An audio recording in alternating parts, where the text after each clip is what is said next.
आज हम लोग इस लेक्चर में दो ऐसे टर्म्स के बारे में बात करेंगे जो कि बहुत ज़्यादा कॉमन टर्म्स है और हम लोग इस दोनों टर्म्स को क्लास 8 9th क्लास में सीखते हैं।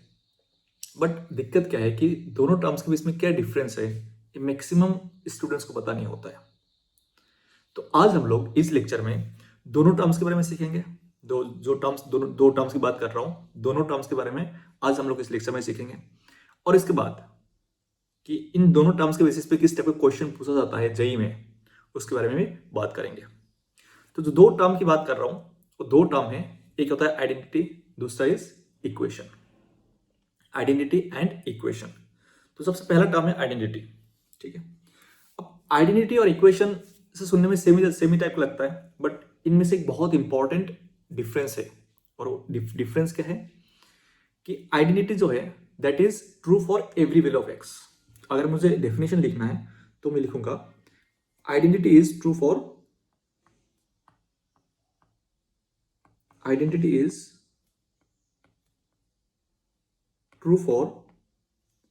each and every value of x, each and every value of x।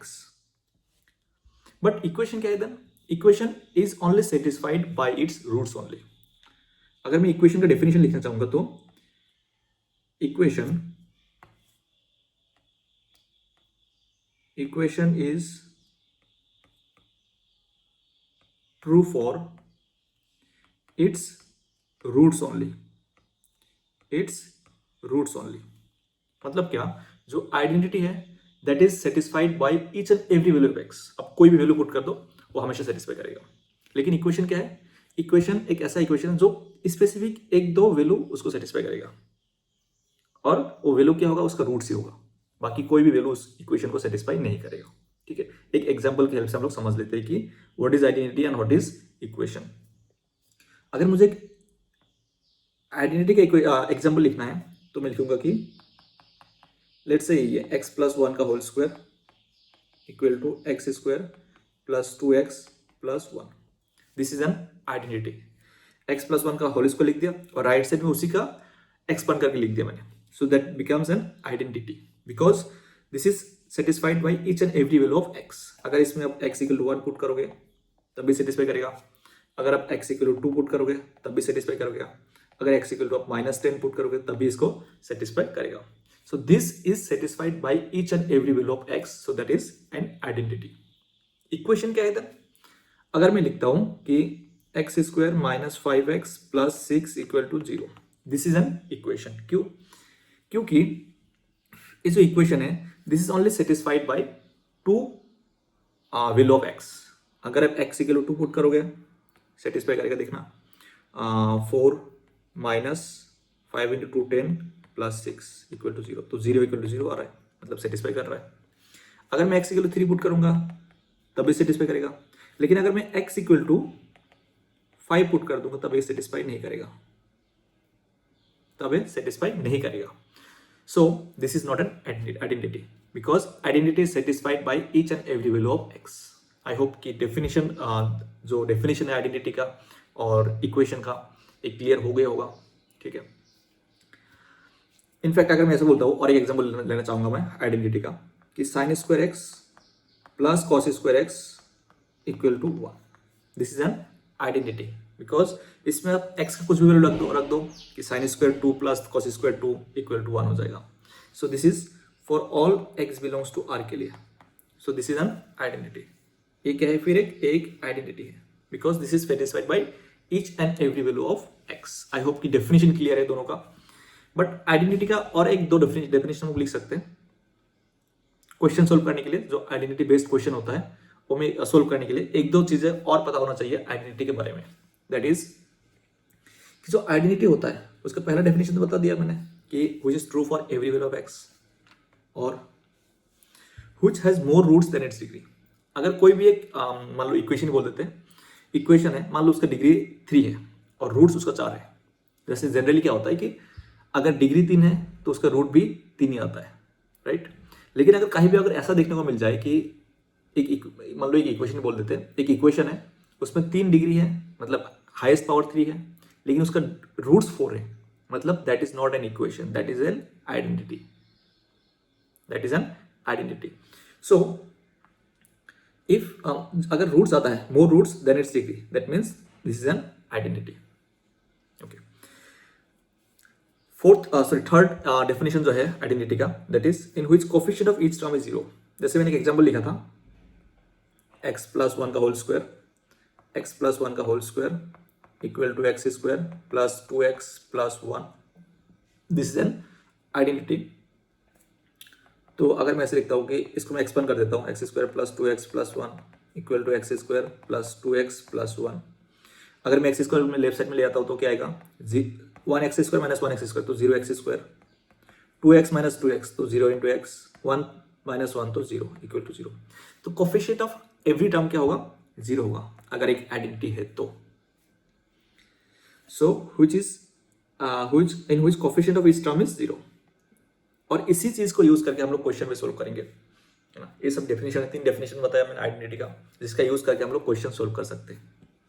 एक दो क्वेश्चन भी देख लेते हैं, आइडेंटिटी बेस्ड क्वेश्चन जो जे के लिए इंपॉर्टेंट है, इनफैक्ट बोर्ड के लिए भी इंपॉर्टेंट है. तो प्रूव दैट, पहला क्वेश्चन है prove that x plus b x plus c, जो भी एक इक्वेशन लिखा हुआ है, मैं पहले इक्वेशन ही बोल देता हूँ, एक लिखा हुआ है कुछ, एक एक्सप्रेशन इक्वल टू 1 लिखा हुआ है, बोल रहे हैं कि प्रूफ करना है कि एक आइडेंटिटी है. क्या प्रूफ करना है कि एक आइडेंटिटी है. अब इसको मैं कैसे प्रूफ करूंगा, अगर मैं x इक्वल टू माइनस से पुट करता हूँ, अगर मैं x इक्वल टू माइनस से पुट करता हूँ तो क्या हो रहा है, यहाँ पे a 0 हो जा रहा है, क्योंकि x equal to minus a 0 होगा तो ये पूरे को 0 कर देगा. x इक्वल टू 0 मतलब a भी 0 होगा तो ये पूरे को 0 कर देगा. तो लेफ्ट साइड में कितना आ रहा है कि अगर मैं x equal to a minus से पुट करता हूँ तो minus a plus b minus a plus c divided by b minus a c minus a equal to 1. In fact a भी कैंसिल हो रहा है, ए भी कैंसिल हो रहा है, तो 1 इक्वल टू 1 आ रहा है, 1 इक्वल टू 1 आ रहा है. मतलब x इक्वल टू माइनस है, इसको क्या कर रहा है, सेटिस्फाई कर रहा है. मतलब x इक्वल टू माइनस है, इसका एक रूट है. ठीक है, अगर मैं x इक्वल टू माइनस भी पुट करूंगा तभी इसको सेटिस्फाई करेगा, तभी इसको सेटिस्फाई करेगा. 1 इक्वल टू 1 आ जाएगा, 1 इक्वल टू 1 आ जाएगा. मतलब x इक्वल टू b भी माइनस b भी इसका एक रूट है. अगर मैं x equal to minus c put करूंगा तभी सेटिस्फाई करेगा, तो x equal to minus c भी इसका एक रूट है. बट अब अगर ध्यान से देखोगे, ये जो लिखा हुआ है इसमें,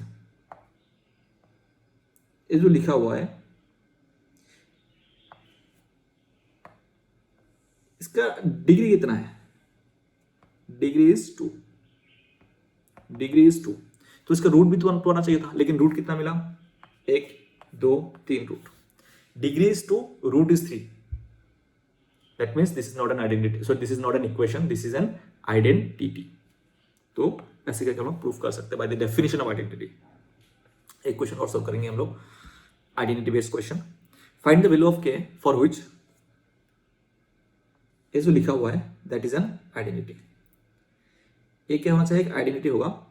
k का कौन सा वैल्यू के लिए क्या होगा, एक आइडेंटिटी होगा. अभी भी मैंने बताया जो थर्ड डेफिनेशन है आइडेंटिटी का, जो थर्ड डेफिनेशन है, इन which coefficient of each term is 0. अगर एक आइडेंटिटी है तो कोफिशिएंट ऑफ ईच टर्म क्या होना चाहिए, 0 होना चाहिए. मतलब सबसे पहले तो क्या होना चाहिए कि जो x स्क्वायर कोफिशिएंट है k स्क्वायर माइनस 4, ये भी 0 होना चाहिए. And k square minus 5k plus 6 भी 0 होना चाहिए. And k square plus 5k minus 14 भी 0 होना चाहिए. तीनों एक साथ 0 होना चाहिए, तब जाके हम लोग क्या बोलेंगे, उसको आइडेंटिटी बोलेंगे. देखते हैं, यहाँ से वैल्यू k का प्लस माइनस 2. अगर इसको सोल्व करूंगा तो k का वैल्यू आ जाएगा 2 and 3. अगर इसको सोल्व करूंगा तो k का वैल्यू क्या आएगा, k square plus 7k minus 2k minus 14 equal to 0. तो k plus 7 minus 2 k plus 7 equal to 0. तो k का दो वैल्यू आ गया, 2 and माइनस 7. तो आंसर क्या होगा, इस क्वेश्चन का आंसर क्या होगा, इस क्वेश्चन का आंसर क्या होगा,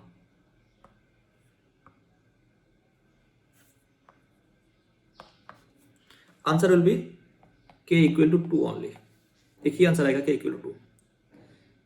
क्योंकि k इक्वल टू 2 के लिए क्या हो रहा है, a भी 0 हो रहा है, a भी 0 हो रहा है, a भी 0 हो रहा है. मतलब जो कोफिशिएंट ऑफ एक्स स्क्वायर है, k इक्वल टू 2 के लिए a भी 0 हो रहा है, a भी 0 हो रहा है, a भी 0 हो रहा है. और तीनों एक साथ 0 होना चाहिए. अगर एक आइडेंटिटी होना चाहिए तो, अगर एक आइडेंटिटी होना है तो तीनों एक साथ 0 होना चाहिए. तो वो एक ही पॉसिबल है कि k इक्वल टू 2 पुट करेंगे.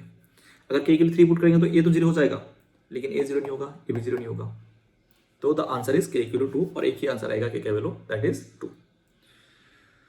ओके, इतना ही है। If you like the video, follow my YouTube channel. I'll keep posting this type of conceptual clarity video in this channel.